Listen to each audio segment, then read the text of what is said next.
Christian Harfordson, the editor-in-chief of WikiLeaks, is now going to give you his take on what's been happening today, and then we'll be working through a few guest speakers before we go.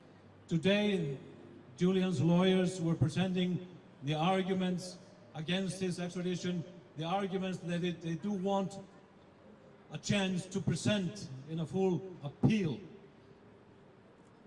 And it's so amazing that you should have to go through all this to get a chance to have these arguments presented in an appeal court. It should be a given thing, but it's not a given thing.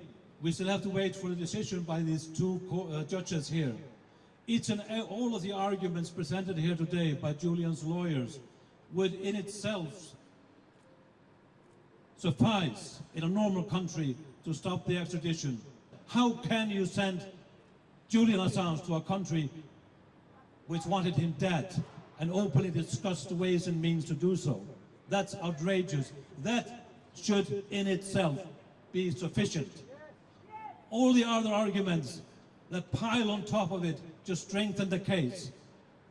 The fact that it was a spying done on his legally privileged communication, tainting his possibility to have a fair trial in the United States, should in itself be enough and sufficient. I could keep on going about the legal arguments presented here to the two judges today.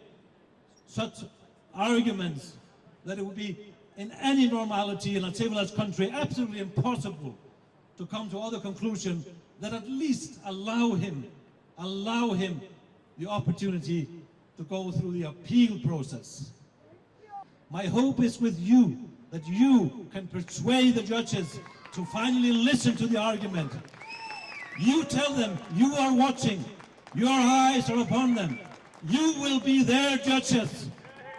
If they want to be on the right side of history and not go down the drain,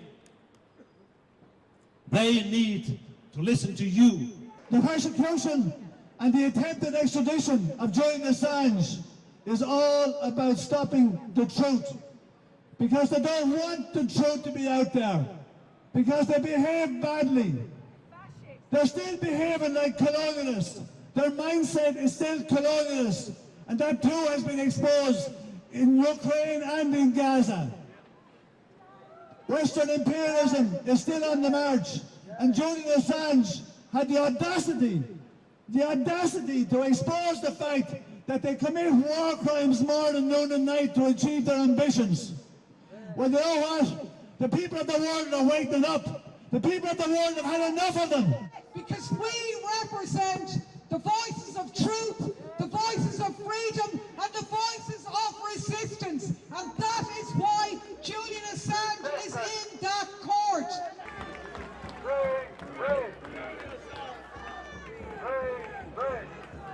So there is a risk that Julian could face further charges once in the United States, and that the conduct as described on the indictment could in fact be used to form the basis of a charge under the Espionage Act that could attract the death penalty, and that's prohibited by the Extradition Act. So it was a long day in court. We heard a lot of very complicated legal arguments, but I think that the judges were receptive. I think it's difficult for the US to answer some of these arguments. Of course, we heard today that a number of these points could have been dealt with by the US in terms of assurances, whether we talk about they could have given an assurance that they will not charge him in ways once returned to the United States that would attract a death penalty. They could have given assurances that he will benefit from the First Amendment, and they will not ask a judge to say that he won't benefit. We haven't had any of that from the United States. So they're going to have to grapple with that in terms of their legal arguments. I think we'll hear a lot about the US current prosecution strategy, which I think is a grave concern for all journalists. This is a US administration and a Department of Justice who in this case is prosecuting a case that protected what we would consider to be Article 10 protected activity is a crime.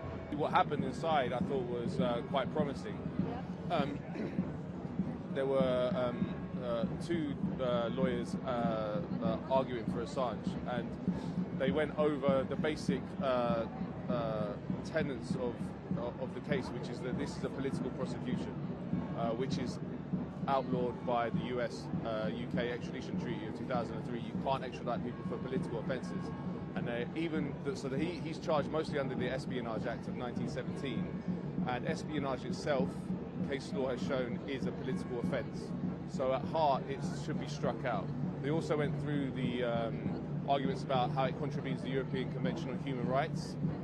One of them, Article 7, is about foreseeability, which is that no publisher has ever been prosecuted by the United States for publishing state secrets. That's never happened. This would be the first prosecution under that. So in 2010, when Assange started publishing the cables, there was no way he could have known he could have been prosecuted for it because there was no precedent for it.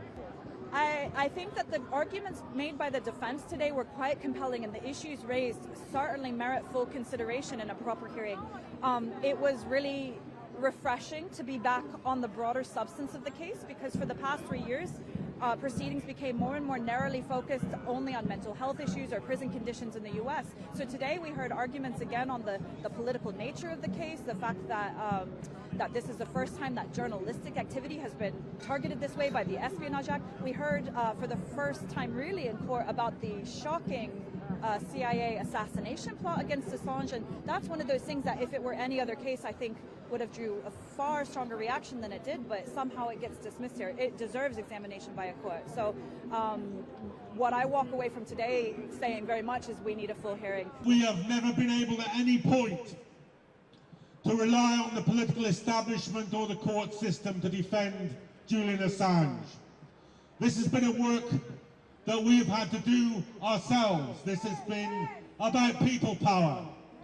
But every movement produces the spokespeople it deserves. And this is a good movement. And in Stella Assange, it has produced an exceptional leader. So today was a day of legal arguments, but really what it was an indictment of a rogue agency, the Central Intelligence Agency, which it pops up in each of the arguments. Whether it was Julian exposing their torture program and their involvement in illegal killings, or their own plots to murder him. Throughout, the origin of this prosecution came about when the CIA head, Mike Pompeo, lost the plot.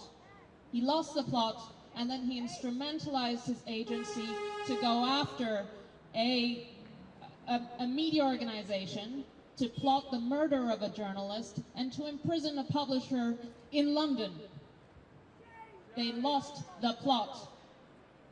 It is rogue, it is out of control, and now it is targeting the press.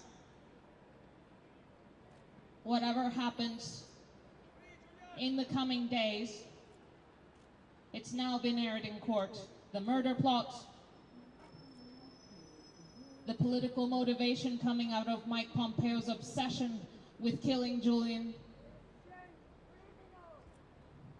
and the murders that Julian exposed in Iraq and Afghanistan, the torture program that European countries willingly participated in.